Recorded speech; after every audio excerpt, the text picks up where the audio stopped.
Hi, it's Jo Karen Hudson speaking. We're going to talk about applications today of quadratics. Let's start with example 1. Mrs. Hudson wants to make a rectangular flower garden in her yard. The length of the garden will be 5 feet more than its width. The flower garden will have an area of 66 square feet. Find the length and the width of her flower garden. Okay, the garden is a rectangle,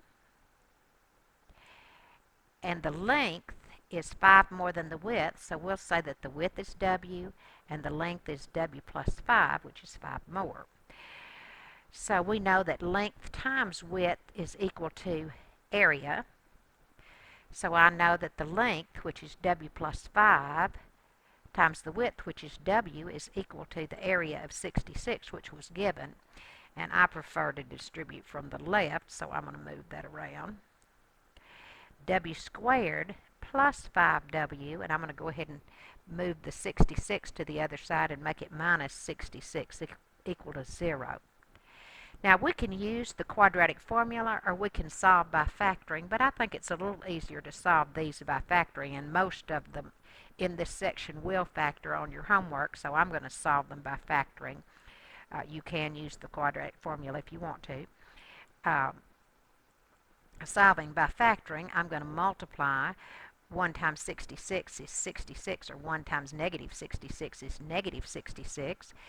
And so I'm looking for, let's see, 1 times 66 and 2 times 33 and 6 times 11, and I want the pair that gives us a difference of 5. The signs have to be different. Has to turn out positive, so I want it to be positive 11 and negative 6. So I'm going to rewrite my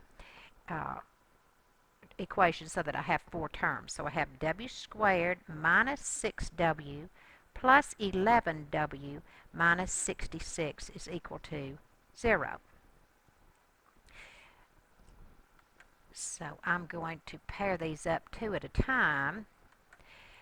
So I'm going to take a W out of that first pair.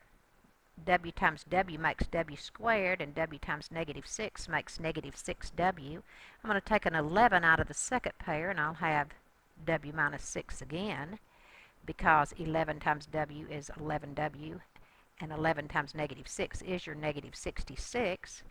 So W minus 6 comes out of both of them. And then I'm going to group together what's left, which is the W plus 11. I'm going to set my factors equal to 0. W minus 6 is equal to 0, and W plus 11 is equal to 0. So I have W equals 6, and W equals negative 11. Now we know that width can't be negative, so that negative 11 is not useful. The width is equal to 6, so let's go back. If I know the width is equal to 6, then I know the length is 6 plus 5, which is 11. So the width is 6 and the length is 11. And it checks very easily. We know that the length times the width is the area, and we know the length is 11 times 6, which is 66, which is the area that I was given. Now, if you had decided to do this one using the quadratic formula, you would go back to the W squared plus 5W minus 66 equals 0, and your A would have been 1, your B would have been 5, your C would have been negative 66, and the numbers would be a little more complicated using the quadratic formula, and getting it simplified would have been a little more complicated, and you can see that. I'll just give it a start. I'm not going to finish it. X is equal to, or W is equal to, negative 5 plus or minus the square root of 5 squared. B squared would be 25 minus 4 times A, which is 1, times C, which is negative 66, over 2 times 1. Or we'll have negative 5 plus or minus the square root of 25. Negative 4 times 1 is negative 4 times negative 66 is 264, so it's plus 264 over 2. So we have negative 5 plus or minus the square root of 289 over 2, which would give us negative 5 plus or minus 17. The square root of 289 is 17 over 2, which would give us negative 5 plus 17 over 2, and negative 5 minus 17 over 2, which would give us 12 over 2, and negative 22 over 2, which would give us 6 and negative 11, and of course we can't use the negative, so that W would equal to 6. And I did go ahead and work through the whole thing, but you can see it's a little more complicated using the quadratic formula. Alright, I will only do 2 examples here. The volume of a microwave is 1,980 cubic inches, or inches cubed. The height of the microwave is 10 inches. We know that length times width times height is equal to volume. Our variables are length, width, and height, and we're given the volume. Let's see. The height of the microwave is 10 inches. 10 inches. And the length is 7 more than the width, so the width will be W, and the length is 7 more than that, or W plus 7. And the volume is 1,980.